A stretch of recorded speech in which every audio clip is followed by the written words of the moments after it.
আমরা জামাত ইসলামী পাকিস্তানের বিরোধী ছিল বলে যে তথ্য আসছে, এটা একেবারেই অসত্য তথ্য। কারণ তারা এক ইন্ডিয়া চেয়েছিলেন। এবারও যখন সংগ্রাম চলছিল, ওনারা কিন্তু আশ্রয় নিয়েছেন, ইন্ডিয়াতে গিয়ে সংগ্রাম করেননি। উনি বলছেন যে হাসিনার কারাগার উনি যেতে চান, এই জন্য ভারত পালাই গেছেন। তো সেটা ওনার ব্যাপার, আমি খুব ক্রিটিসাইজ করতে চাই। কিন্তু বিএনপির পক্ষ থেকে খুব স্ট্রংলি তারা বলছেন যে গণভোট এবং জাতীয় নির্বাচন একসাথে হতে হবে, এবং আপনাদের দাবির পক্ষেই আমাদের নারাজির পরও গণভোট এবং জাতীয় নির্বাচন একসাথে হয়েছে। তো আপনি এখন বলছেন যে এটা জায়েজ হয়নি। তো জায়েজ তো যদি এখন না হয়, আগেও না জায়েজ ছিল, আগেও অবৈধ ছিল, আগেও অসাংগঠনিক ছিল। তো সেটার পক্ষে আপনাদের সকলের বক্তব্য আছে। আমি পত্রিকায় কাটিং আছে, পেশ করার সময় পাবো না। এবং গণভোট যদি কোনোভাবেই আলাদা হতে না পারে, এই ব্যাপারে আপনাদের অনেক তৎপরতা ছিল, আমাদের আন্দোলন ছিল, আমরা সংগ্রাম করেছিলাম সেদিনও, যে যাতে করে আলাদা হয়। যদি আলাদা সেদিন হইতো, তাহলে কিন্তু আপনাদের এই চান্স নিয়ে, সুযোগ নিয়ে এই বিভ্রান্তি তৈরি করার কোনো সুযোগ হতো না। মাননীয় স্পিকার, আপনি জানেন যে হিটলারের সময় একটা গণভোট হয়েছিল, হিটলার সেটাকে অ্যাকসেপ্ট করে। আর আমাদের এই উপমহাদেশে একটা গণভোট হয়েছিল কাশ্মীর ইস্যুতে, সেই কাশ্মীর ইস্যুর গণভোটও ইন্দিরা গান্ধীর পিতা জওহরলাল নেহরু অ্যাকসেপ্ট করে নাই। এবং সেই অ্যাকসেপ্ট না করার কারণে আজও কাশ্মীরের সেই সমস্যার সমাধান হয়নি, এবং শত শত হাজার হাজার মানুষ এখনও মৃত্যুবরণ করছে, এখনও তাদেরকে স্বাধীনতার সংগ্রামে লড়াই করতে হচ্ছে।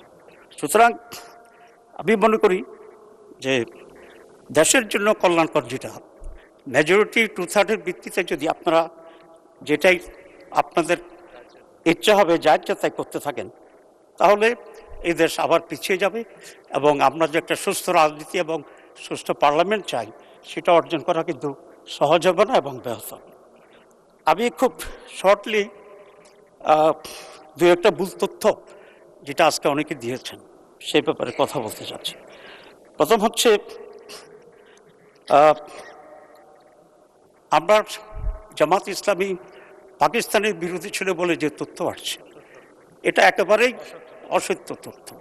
কারণ সৈয়দ আবুল মওদুদী প্রথম 2 নেশন থিওরির প্রবক্তা ছিলেন সৈয়দ আবুল মওদুদী, এবং তার খুব স্ট্রং একটা বই লেখা ছিল, সেটাকে তৎকালীন মুসলিম লীগ পলিটিক্যালি হাজার লক্ষ কপি ছাপিয়ে সারা পাক ভারত উপমহাদেশের মানুষের কাছে, মুসলিমের কাছে পেশ করেছিলেন। এবং পাকিস্তান স্বাধীন হওয়ার পরপরই উনি কিন্তু পাকিস্তানে মাইগ্রেট করেছেন। উনি যে কথাটা বলেছিলেন, সেটা না বোঝার কারণে কেউ বিভ্রান্ত তৈরি করছে। উনি বলেছিলেন যে ইসলাম প্রতিষ্ঠার জন্যে একটি স্বাধীন ভূখণ্ড দরকার। উনি পাকিস্তানের পক্ষে কথা বলছেন। তবে উনি বলেছিলেন যে সমস্ত নেতৃত্বের মাধ্যমে আন্দোলন চলছে, এই নেতৃত্বের পক্ষে একটি ইসলামী রাষ্ট্র কায়েম করা সম্ভব হবে কিনা, এই ব্যাপারে উনি তার ডাউটের কথা উনি পেশ করেছিলেন। তো দুটা তো টোটালি ডিফারেন্ট জিনিস।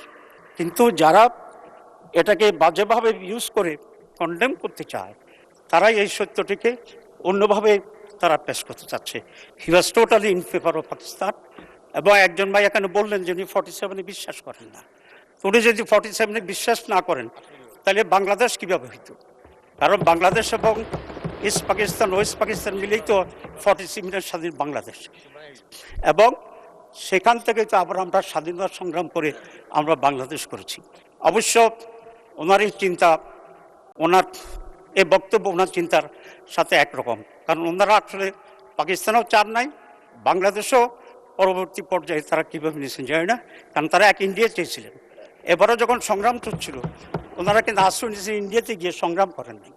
উনি বলছেন যে হাসিনার কারাগার উনি যেতে চান, এই জন্য ভারত পালাই গেছেন। তো সেটা ওনার ব্যাপার, আমি খুব ক্রিটিসাইজ করতে চাই না। সুতরাং অরিজিনালি যারা ভারতপন্থী, অরিজিনালি যারা ভারতের অধীনস্থ একটি বাংলাদেশ দেখতে চায়, তাদের চিন্তার ভিতরে এ সমস্ত জিনিস আসতে পারে, এবং সেই চিন্তার প্রতিফলন যে বক্তব্য যদি আসে, আমরা তো আশ্চর্য হওয়ার মতো কিছু মনে করি না। মাননীয় আরেকজন সদস্য ভাই বলেছেন যে আমরা ম্যাডাম যখন জেলে ছিল বা অত্যাচার হয়েছে, জামাত কোনো বিবৃতি দেয়নি। এটা একেবারে অসত্য কথা। আমরা বারবার বিবৃতি দিয়েছি, সব ইস্যুতে আমরা বক্তৃতা, শুধু বক্তৃতা নয়, আমরা ওনার মুক্তির জন্য মিছিলও করেছি এই রাজপথে।